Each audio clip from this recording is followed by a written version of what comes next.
அஸ்ஸலாமுஅலைக்கும். Welcome back to AJ's channel. இன்றைக்கி நம்ம சேனலில் ஒரு லன்ச் ரெசிபி தான் பார்க்க போகிறோம். என்ன சமைக்கிறது அப்படிங்கிறது தான் பெரிய ஒரு டாஸ்க்காகவே இருக்குது. இந்த வெயிலுக்கு ஏற்ற மாதிரி ரொம்ப குளுன்னு ஒரு மோர் குழம்பு தான் இன்றைக்கி நாங்கள் வச்சுருக்கேன். அதை தான் நான் வீடியோவில் ஷேர் பண்ணியிருக்கேன்.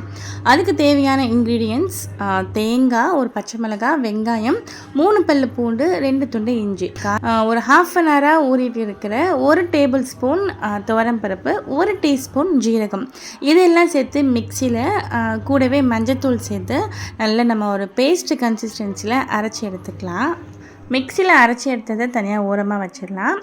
நான் இன்றைக்கி மோர் குழம்பு செய்கிறதுக்கு ரொம்ப புளிச்ச தயிர் இல்லாமல் ஹட்சன் தயிர் ரொம்பவே சூப்பராக இருக்கும். நான் இன்றைக்கி மோர் குழம்பு செய்ய ஹட்சன் தயிர் தான் எடுத்திருக்கேன். மோர் குழம்பு வந்து நிறைய பேர் வெண்டைக்காய், அதுக்கப்புறம் நீர்க்காயிலெலாம் செய்வாங்க. நான் இன்றைக்கி வெண்டைக்காயில் செஞ்சுருக்கேன். கொஞ்சமாக எண்ணெய் ஊற்றி வெண்டைக்காய் வந்து சால்ட்டு சேர்த்து நல்லா ஃப்ரை பண்ணிவிட்டு சைட் டிஷ்க்கு வந்து பொட்டேட்டோ செஞ்சுருக்கேன். இன் பிட்வீனில் தயிரை வந்து மிக்சியில் சேர்த்து நல்லா ஒரு க்ரீமி டெக்ஸ்சருக்கு நான் வந்து அரைச்சி எடுத்துக்கிட்டேன். இப்போ வெண்டைக்காய் பாருங்கள் ரொம்பவே சூப்பராக நல்லா வதங்கி கலர்லாம் சேஞ்ச் ஆகிடுச்சு. இந்த டைமில் நம்ம ஆஃப் பண்ணிடலாம். இப்போ மோர் குழம்பு மோர் ஓவர் ரெடி ஆகிடுச்சு. இப்போ தாளிப்பு கொடுத்தா ஃபுல்லாகவே ரெடி ஆகிடும். இந்த மோர் குழம்புக்கு மோஸ்ட்லி தேங்காய் எண்ணெய் சேர்த்தா இன்னும் டேஸ்ட் நமக்கு என்ஹான்ஸ் பண்ணி கொடுக்கும்.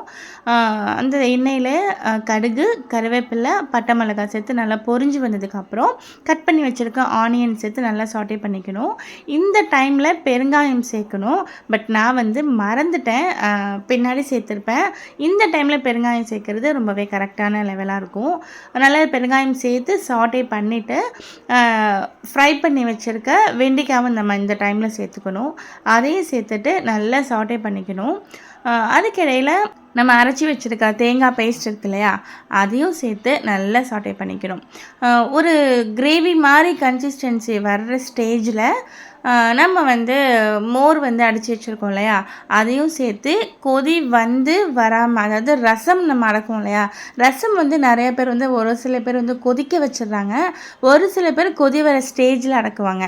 அந்த இதில் சேர்ந்தவ தான் நானும். ரசம் வந்து ரொம்ப நான் கொதிக்க வைக்க மாட்டேன், கொதி வர ஸ்டேஜில் அடக்கிடுவேன்.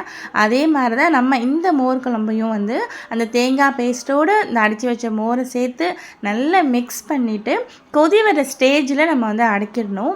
ஆஃப் பண்ணிவிட்டு லாஸ்ட்டாக மேலே வந்து நான் வந்து கொத்தமல்லி தழை தூவி நான் மூடி வச்சாச்சு. அதுக்கப்புறமா சாப்பிட்ற டைமில் நம்ம எடுத்து சர்வ் பண்ணப்போ ரொம்பவே சூப்பராக நல்லா ரசம் ஊற்றி சாப்பிட்ற மாதிரி இதை வந்து நல்லா நிறையா ஊற்றி சாப்பிட்டா அப்படி ஒரு குளுன்னு இருக்கும். கண்டிப்பாக இந்த ரெசிபி ட்ரை பண்ணி பாருங்கள். இதுக்கு ரொம்ப பக்காவான சைட் டிஷ் வந்து இந்த மாதிரியான ஃப்ரை ஐட்டம், வாழைக்காவாக இருக்கட்டும், உருளைக்கிழங்காக இருக்கட்டும், இதெல்லாம் ரொம்பவே நல்லாயிருக்கும். நான் வந்து உருளைக்கிழங்கும் ப்ளஸ் வீட்டில் செஞ்ச பூண்டு ஊறுகாவும் சேர்த்துக்கிட்டேன். இந்த வீடியோ பிடிச்சிருந்தா உங்கள் ஃப்ரெண்ட்ஸ் அண்ட் ஃபேமிலிக்கு ஷேர் பண்ணுங்கள். மறக்காமல் சப்ஸ்கிரைப் பண்ணுங்கள். தேங்க்ஸ் ஃபார் வாட்சிங். அஸ்ஸலாமு அலைக்கும்.